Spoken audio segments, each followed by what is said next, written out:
Hello and welcome to another episode of Earth911's Sustainability in Your Ear, the podcast conversation with a changemaker working to accelerate the transition to a sustainable carbon-neutral society. I'm your host, Mitch Ratcliffe. Today's topic is CO2, carbon dioxide. We've got too much of it in the atmosphere, almost twice as much on a percentage basis than before we started burning coal and oil to produce energy and run factories. We're going to get into some of the complicated details of how carbon markets, carbon credits, and carbon allowances work today with Jason Grant, Chief Operating Officer of Climate Vault. It's a nonprofit that purchases and manages carbon allowances and credits to support carbon capture and sequestration technologies that can help draw down the more than 1 trillion tons of CO2 emitted by humans during the industrial era. Jason is also joined today by Sanjay Srivastava. He is the Chief Digital Strategies Officer at Genpact, which is a digital services firm that's partnered with Climate Vault to launch a scalable carbon management platform for large organizations. In other words, they help companies manage and reduce their CO2 as well as monetize the reductions that they're able to achieve. Climate Vault was named a world-changing idea for 2022 by the business magazine Fast Company. The key to Climate Vault's approach is understanding the difference between a carbon allowance, which is essentially a carbon budget that can be broken down into scalable units of permitted emissions. In other words, maybe the government tells you can burn this much CO2 this year. And the other side of that difference is the carbon credit, which can be sold to another organization or individual to offset their emissions. Carbon allowances let you emit, for example, 1 ton of CO2 within an overall carbon budget. If the allowance goes unused, the resulting savings can be retired or sold. And that's where Climate Vault comes into the picture. They buy carbon allowances and retire them to prevent emissions, as well as turn that avoided emissions into value that can be applied to support carbon capture and sequestration technology development. In other words, 1 carbon allowance can be used to both retire CO2 and fund the tools that will eventually remove more CO2 in the future. We'll get into the details with our guests, because there's a lot to unpack here. You'll learn more about Genpact at Genpact, which is spelled Genpact at genpact.com, and about Climate Vault at climatevault.org. Climate Vault is all one word, no dash, no space, climatevault.org. Welcome to the show, Jason and Sanjay. How are you all doing today? Very well. Thanks for having us. Yes, thank you very much for having us. Well, first, I wanted to start with you, Jason. Can you walk us through the Climate Vault process? And basically, what I'm asking is, how does a carbon allowance of a carbon budget become an offset that can also provide funding for future carbon removal projects? It sounds like you're getting more than 1 + 1 equaling 2. It sounds like 1 + 1 = 3. Mitch, that's a really great question. When the founders of Climate Vault got together, which was a group of business leaders and industry experts, and they looked out at the current supply of carbon offsets, they basically saw 2 major problems. One is that although the supply side is growing and it's getting larger through the voluntary carbon market, it's not verifiable. You can't be sure that any funding you put into that market actually results in a ton of action, 1 ton of carbon removed from the atmosphere. So the supply side, although growing and well-intentioned, doesn't actually meet the need, that what we need to actually mitigate the worst effects of climate change. The other side of that problem that they looked at was the fact that even if we stopped emissions right now and we stopped putting more carbon into the atmosphere, we still have a real problem on our hands. And that problem is that the carbon that's already in the atmosphere is up there. We're very focused on carbon. Carbon has a very long atmospheric life. It's staying there. It's heating the atmosphere. And really, to reduce and mitigate the worst effects of climate change, we need to pull that carbon back out. So they said, okay, how can we have a solution that actually has a carbon dioxide removal component? Mm-hmm. Looking around at their various sets of expertise, they said, hey, you know what? We're underutilizing the compliance markets. The compliance markets are different than the voluntary market in that they're government regulated. They're very large scale. They're about 50 times larger in total volume than the voluntary carbon market. And you can basically ride on government regulation to ensure that if you buy a single carbon allowance, you're actually having a 1 ton carbon effect. So that's a great way for people to actually have a reduction immediately. But we took it a step further. We said, well, now that we have this asset, which is the carbon allowance, we can use that as a way to catalyze carbon dioxide removal technologies. So basically, we take that asset and we go out to the market, as we're doing right now, and we're searching for carbon dioxide removal companies that we can provide a grant to and help fund and scale their operations. Now, to your original question, how does 1 + 1 become 3? Basically, if I'm a business and I'm under stakeholder pressure from my employees, from my shareholders, and from my consumers to take action on the climate crisis, which a lot of organizations are doing that we've seen in our experience, and they're largely doing that because there's been a void of government action. And I look out to the market, Climate Vault basically provides an innovative 2-step removal and reduction process that allows you to first have an immediate reduction and then have basically, if you will, a way to take that value that you've invested and catalyze carbon dioxide removal. So must a government set the carbon allowances, or is this something that could potentially transition to a voluntary process where everybody puts together a collective carbon budget and then splits it up and allocates it for use? I'm not going to speculate on what the best format of it is going forward. What I do know right now is the voluntary carbon market. Again, while we think it's well-intentioned, and we do believe there are projects there that are worthwhile, the lack of regulation, the lack of standardization, and the lack of agreement makes it so that if I'm an organization looking to actually take action on climate, and I'm using the voluntary carbon market, I can't be sure that my basically investment in that market is having the effect.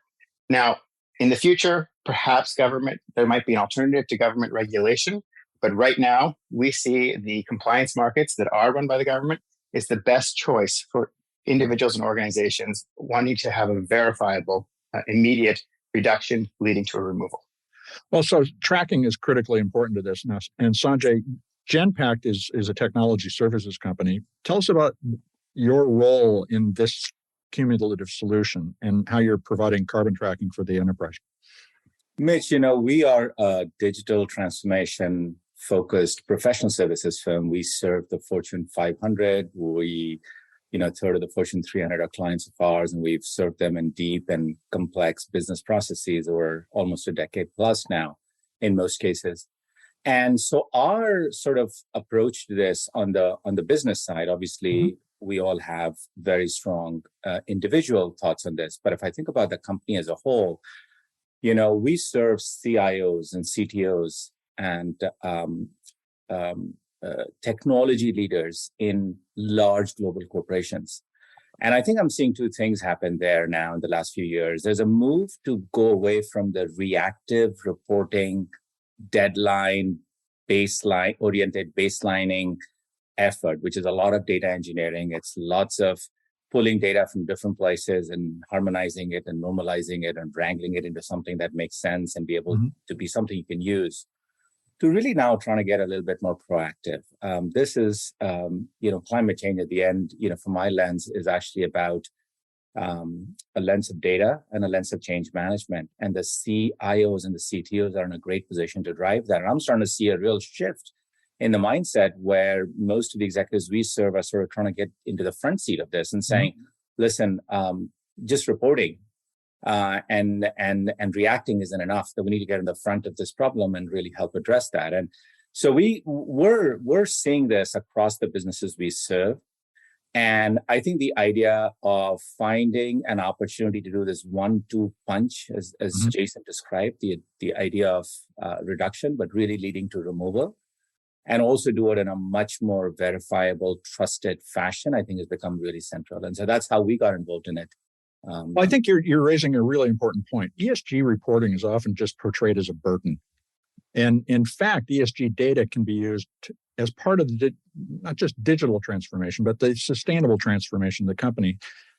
How do you recommend your customers use that data to rethink their business processes? I think, Mitch, there's been a real journey that's happened here towards trust. There's been a certain amount of greenwashing that's come through in many of the reports that we see. And as a result, and that's been realized and recognized, and as a result, there's been a little bit of a I would say, concern around how do we make sure that when we say we do something, that it's actually truly done. Mm-hmm. This verifiability is key, and key to verifiability is transparency and the audits, and then being able to share that. And so I actually think that the journey for most enterprises rightfully started with reporting and getting a baseline, because if you don't know where you are, you can't even get started, right?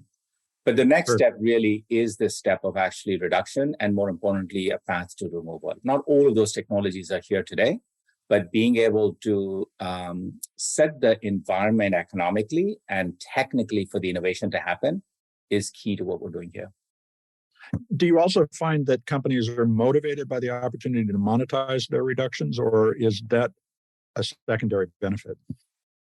Yeah, look, I think I might have a very biased view in the context of the fact that we serve only the Fortune 500 in mm-hmm. their global efforts.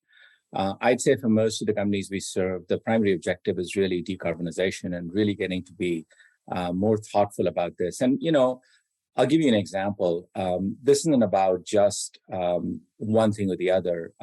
Power, energy itself is becoming an issue, right? If you think about, you look at Microsoft's most recent quarterly earnings they just filed, they took an $800 million charge to offset increased energy costs. And the reality is, with the decarbonization of the grid, and then also with the fact that in the end, energy is very difficult to transport and store. And so we just don't have the infrastructure, even if we produce more electricity, which we aren't, to be able to do that. And so this is a real issue for large company CIOs, because it's directly contributing to their costs as the energy costs go up. It's directly contributing to the shareholders' views of what the company is doing and its purpose going forward. And it's a big part of how they work with their customers, their employees, and their partners, and having a stand on it. And so I think this is becoming super important for CIOs. Yeah, that transparency is the basis for having the conversation with your employees about your values. It's going to be critically important to retaining them, as well as working with consumers. Jason, you mentioned your founding group, which is, let's just say it's august. You have the former Secretary of Energy. You have Ron Rivest, who was one of the co-inventors of public key cryptography, and a lot of former government officials. But you're a nonprofit. Why is the nonprofit structure the right approach for being a market facilitator like Climate Vault is? That's a great question, Mitch. So as we looked to form this organization, we really looked what would have the biggest benefit. So we're very focused on carbon. We're very focused on getting the tons. And the not-for-profit structure basically allows us to leverage the compliance markets and then catalyze the CDR. When we go speak to our corporate partners, they really like that model. There's a couple of advantages for them. But also it kind of gets away from any of the suspicion that we're, as carbon prices increase, which they may or may not, but everybody would generally think they would, that actually we're taking that benefit, that increase in value, and putting it right into the funding CDR. And the not-for-profit vehicle really helps us with that side of things. And what are some of the projects, the carbon sequestration technology projects that you're working with today? That's a great question. So when you think of carbon dioxide removal, everybody thinks and has a picture in their mind of a direct air capture machine, all the little fans. And that's a great project going on in Iceland, and it's removing carbon. But the volume of tons it's removed at the price point is small and very expensive. So we're in our RFP process, we're basically looking at all of the pathways that are available that we can verify. So this is terrestrial, it is ocean, mineralization, any of those, and even building materials. And so the projects we've got in actually cross all of those pathways, and we're seeing them come in at a price point where we'll actually we feel we'll be able to very soon in our search find carbon dioxide removal technologies we can actually help support. We've had guests on from, for instance, the Carbon X Prize. Are those potentially interesting sources of technology partners?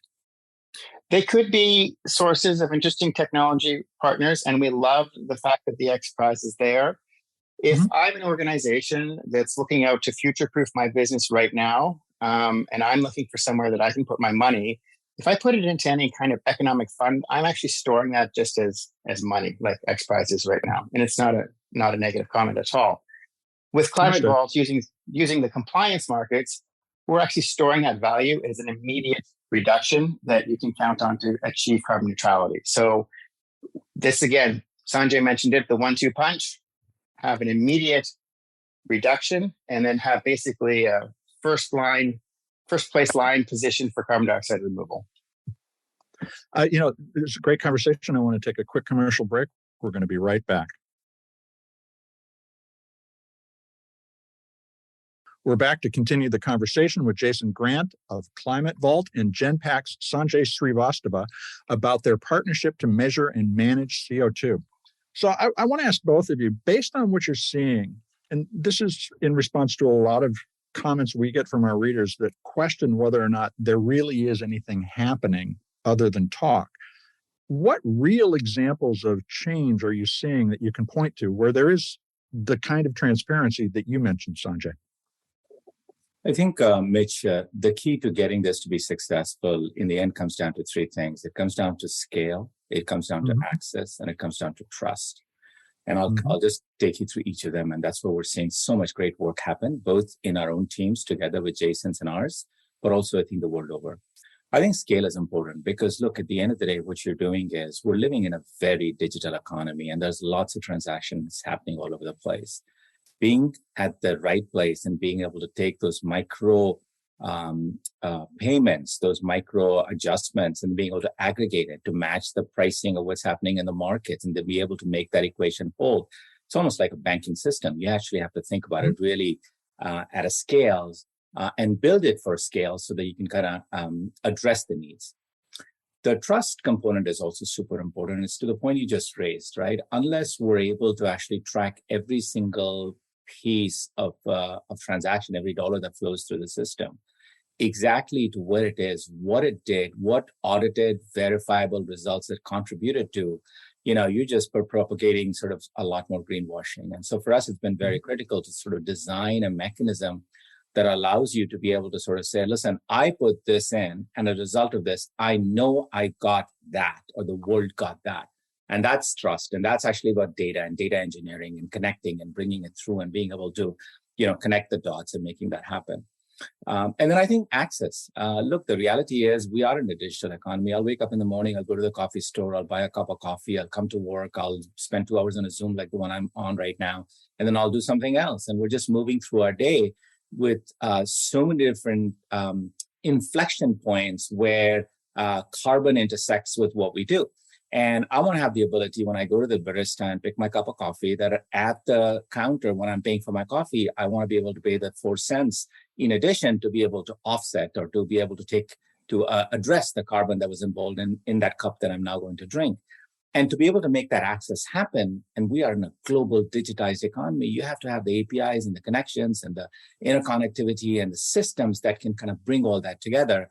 Because that experience at the consumer level in the coffee shop, you got the coffee in your hand and a credit card in the other, has to be seamless. It can't be the sort of thing where you have making a mental note, coming back and doing something about it. So our view is we address three things. We address this whole idea of scale and get it right from the foundation up. If you think about trust in a very deep and meaningful way and be able to connect the dots that people can actually correlate to actual results. And if you provide the access in the stream of work at the point of inflection right then and there, then I think this makes a very meaningful idea. And that's kind of where we've been focusing on. And look, I spend all my time with CIOs and CTOs of large global corporations. The thing I consistently hear from them is the following, which is carbon's super important.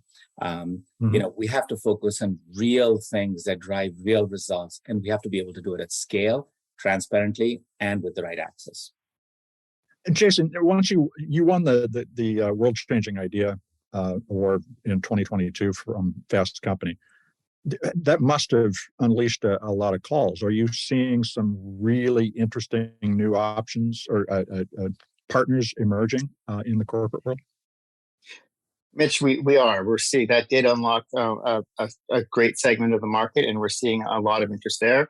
And actually, that was the lead into our partnership with Genpact. And if I were just building on what Sanjay was saying, Climate Vault's bringing to the table a verifiable reduction and removal process. Our tenets are on transparency, verifiability, market-based, all of the things that need to go in, and it seemed to be a little bit nascent in the other market.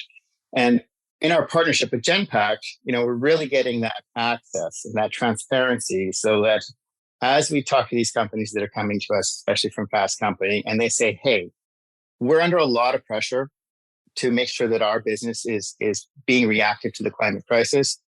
We need to make sure it's integrated into all our processes. And the Climate Vault Genpact process is basically taking that verifiability from Climate Vault and the technology expertise from Genpact and making that available to them so that they can react to their stakeholders and also ensure that they're growing their share of malls and share of market because they are a climate conscious company. Now, Sanjay mentioned the idea of paying for an offset or addressing the carbon when you purchase a cup of coffee. Do you see these companies starting to work to express carbon impact to their consumers, or are they primarily at this point focused on internal management and reduction as well as monetization? We're really seeing it in four ways right now. So when Climate Vault was in its infancy, we would see it as their internal operations. We would also see it as, and the ESG, the E part for portfolios. If I have a large investment, they would come to us and say, hey, the exclusionary investment practices in ESG aren't what I want. I want to make sure that my portfolio is carbon neutral, and Climate Vault helps with that. Two trends that have come up, especially in, I'd say, last 8 months. One is employee engagement. Mm-hmm. All organizations are looking for ways to attract talent and maintain talent, and actually having a part of their offering to their employees be having carbon neutrality for their personal lives. T. Rowe Price actually is somebody we're working with to do this. Mm-hmm. They're finding that a big benefit. It's something they can talk about with their stakeholders, and it's reacting to that specific need. And then the fourth thing is organizations are coming to us and they're saying, hey, not only do we want to have our corporate activities carbon neutral, we want to make sure that all the services that we're offering to our customers are carbon neutral as well. And this is where the partnership with Genpact and the API access they're giving us, the data, the AI, the analytics, is basically allowing us to say, hey, we have a solution for you. We have a way that you can integrate your operational systems to make sure that you can make each of your transactions with your customers actually a carbon neutral experience. And that's growing. We're having a lot more of those conversations, especially in the last 6 to 8 months. Now, you raised the ESG reporting issue generally, but ESG is being criticized by a lot of people. My feeling is it's largely because it's successful, but you're hitting on an important point, which is how do we translate that into the stories we tell about our reductions to consumers, to employees? We're in an inflection point.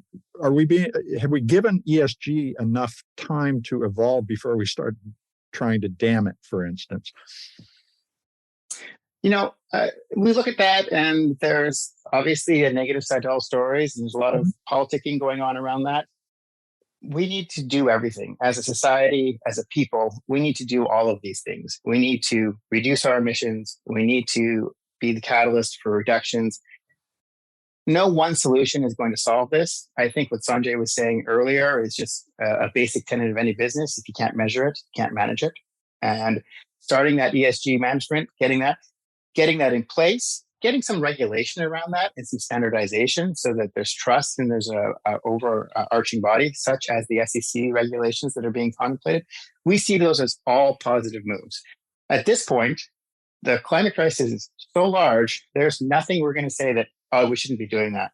We should be improving. We should be continuously improving all aspects, from the reporting to the reductions and certainly catalysts for the removals. But all of these things need to happen if we're going to have positive change. And we support all forward actions, especially when it comes to providing clarity, transparency, and verifiability in the reporting, in the removals, and in the reductions. Sanjay, in terms of reporting and sharing with your employees, which we believe is the very first thing these organizations need to do, what is Genpact's technology platform and advice for your customers with regard to doing that? Can an employee sit down and go, "What's my carbon footprint today with regard to their work?" It's a great point you raised, Mitch. Look, the little-known secret about big data, and we all talk about big data all day long, but the little-known secret about big data is that it's very messy data. Mm-hmm. And the reality is we're talking about data that's coming from different sources. They're disparate, they're disconnected, they're always in different forms, many not really clean. And the effort to sort of pull them together, to ingest it in sort of more in a technical sense, but to pull them together, to be able to harmonize it, to normalize it, to take out the outliers, and really be able to get it to a point where you truly and properly baselining is a very difficult journey. We've been helping large corporations do this for a while now. And for us, I think the key to success has been data and artificial intelligence. The piece about data that I think is becoming super interesting is we, for the first time now, have the ability to actually bring lots of data together, big data, obviously a big word, through the cloud-based infrastructure that the world is now starting to see. But just even more importantly than that is there's a new set of toolkits and technologies that allow you to introspect the data. And so if I am certainly a technologist at a corporation, I can go and slice and dice the data in a way that I couldn't 5 years ago. And that's making a meaningful change. And artificial intelligence is really key because the reality is oftentimes, you've got a size problem that you can't really manually tackle. And B, much of this is unstructured. They're sitting in PDF files and some, written documents and other reports. And to be able to really extract the data from that information or the meaningful sort of highlights from there is a very manual process if you don't use artificial intelligence. And so for us, I think the key has been applying, a foundation of data, which is obviously what we do in our day-to-day job, and then artificial intelligence technologies to be able to pull it together. But once you do that, you have the right foundation of data, the transition is night to day, right? You can introspect it, you can slice it, you can understand which businesses, which different units, which business operations you want to focus on. And then you can start thinking about how do we mesh this with what Climate Vault is doing to be able to really decarbonize that and then put yourself in a path to, a low carbon economy. This transition to the low carbon economy, in my mind, is one of the three largest transformations that I see happening right now in the world, or we see happening in the world at Genpact. And it's key and high in people's minds, notwithstanding everything you said about ESG being a little bit of a hot potato, et cetera. But, that's at the global kind of high level aggregated media level. When you go in and talk to CEOs and boards and CIOs and CTOs, that's not the picture I see at all. I see a real commitment to a low carbon economy and a real desire to find measurable, verifiable, trusted ways to getting there. I'm going to get very geeky for a moment, but the analogy for me is to the internet protocol stack, which was invented in 1969, fleshed out over the next 24 years. Then the web took off. And then the stack, which is layers of technology, became immensely complex, but also standardized. And so everything started to work together better. Your point, because we deal with this problem with the recycling database at Earth911 all the time, is the data is all over the place and it's unstructured in the sense that it is represented differently and described differently. AI could accelerate this. Is your sense that we can do what we did with the internet protocol with the protocols around ESG 10 times as fast as we did it in the past because of AI?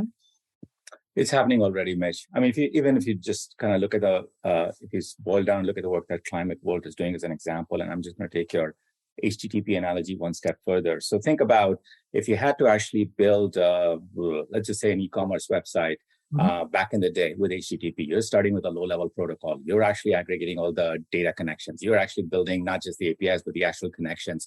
You're actually putting the entire infrastructure together. That was a ton of work, right? In much the same way, those protocols, those underlying toolkits, those individual sequestering or carbon decarbonization efforts, they're available in the world, but it's a real hard mechanism of sourcing, finding, verifying, auditing, and pulling it together into a platform. So it's this movement from the early days of HTTP to what we think is a full-fledged Web 2 environment. Today, if you want to go out and build an e-commerce site, you start with something that's aggregated much higher level to continue the geeky analogy. And that abstraction allows you to be able to do things faster and quicker and, in a time to market fashion. And it's really the work that Jason and his team are doing and we're working together on, because what we're trying to do is we're trying to take lots of different things that are going on. We're curating and picking the things that make sense, that are verifiable as it relates to the allowances market, and that actually are then be able to transform into this reduction and sequestering capability. We provide price signals, by the way, to the innovation marketplace. It's something Jason didn't mention, but it's one of the things that he's talked about that I'm a big believer in, because I used to be an entrepreneur. I was a startup CEO a few times over. And the reality is, in the innovation You go down to Sandhill, in the innovation business, right? You need a price signal for technologies to be invested in so they can be built out. And so we're doing some really important things, not only for companies today, because we're giving them a verifiable, 1-2-step bunch of, both reduction and removal, but even more broadly in the industry, we're providing a price signal for new innovation technologies that are coming through that I think is going to accelerate, because now they have, to use Jason's reference, an RFP. That is a real solid document. And it says, if you do this and I can verify that, then this is the price we will pay and we'll get it done this way. That's in black and white. And that changes the whole ecosystem. Because now everything is visible. And this, I think, is the critical point, that we are able to measure everything, which is an expanding bubble all the time, and then articulate it in a meaningful way. So, Jason, the question that logically follows from that is, what other types of organizations are you talking with besides companies? Because government is a huge source of CO2. There was a great piece in Nature yesterday about the military and its impact, which most people never even bother to think about. So can cities and governments and institutions like the military tap into what Climate Vault is doing to begin to manage their CO2 as well?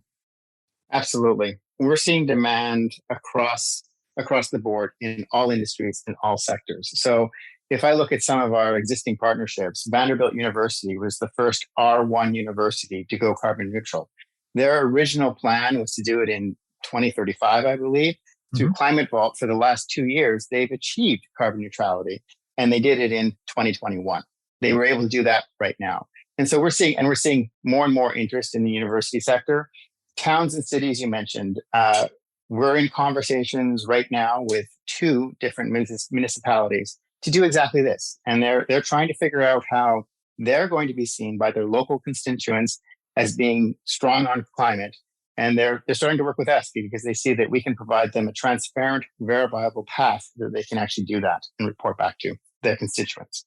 I want to thank you both for spending time with me today. Last question, which is, where can our listeners track your progress? This is a complex story. Can they see a running count of the emissions avoided, carbon removal projects funded? How do they keep track of what you're doing? You can visit us on climatevault.org, and we're, of course, on LinkedIn, Twitter, and Instagram, and Facebook at Climate Vault. And if you reach out to me personally on LinkedIn, I'm always available and always ready to take those conversations and have those conversations. And what about a counter? Is there going to be a counter on the site? Mitch, I have to tell you a funny story. One of our founders, Michael Greenstone, asks me every second day when our website is going to have a counter. I have promised him that we are launching a new website and it will have a counter. So I expect that up there very soon. Well, it'll be good to keep track of what you're doing. Thanks, Mitch. We've been speaking with Jason Grant, Chief Operating Officer of the nonprofit Climate Vault, which purchases and manages carbon allowances and credits to provide financial support for carbon capture and sequestration technologies, and Sanjay Srivastava, Chief Digital Strategies Officer at Genpact, a digital services firm. They've partnered to develop a carbon management platform for large organizations. You'll have to forgive me for getting kind of geeky during this conversation, but the analogy between the progress towards sustainable economies to the evolution of the digital world that we live in today is essential to seeing that a carbon transition is possible. In fact, digitization provides the basis for the measurement and management of CO2 because it's invisible to the naked eye while being deeply impactful to our environment and the potential survival of our species. People need to see the data in order to understand what they need to change. And of course, a lot of us need to be convinced that there's a change necessary, but that movement is growing. In many ways, we would not have been even remotely prepared to respond to the climate crisis if we'd not dug the existential hole we find ourselves in today. So now, as we collect all that disparate data that Sanjay described, we have the opportunity to measure and manage our emissions, as well as develop standards and new regulations that will put us on a path to a net zero and ultimately carbon positive way of living.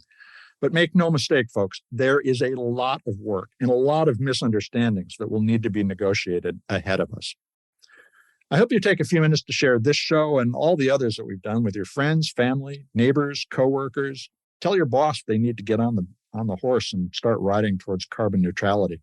You all are the amplifier that spreads the ideas that we collect here on sustainability in your ear. So please let folks know they can find the show on Apple Podcasts, Spotify, iHeartRadio, Audible, or any of the other places that they go looking for podcast goodness. We appreciate your support, and I thank you personally. I'm Mitch Ratcliffe. We'll be back with another innovator interview soon. In the meantime, folks, take care of yourself, take care of one another, and let's all take care of this beautiful planet of ours. Have a green day.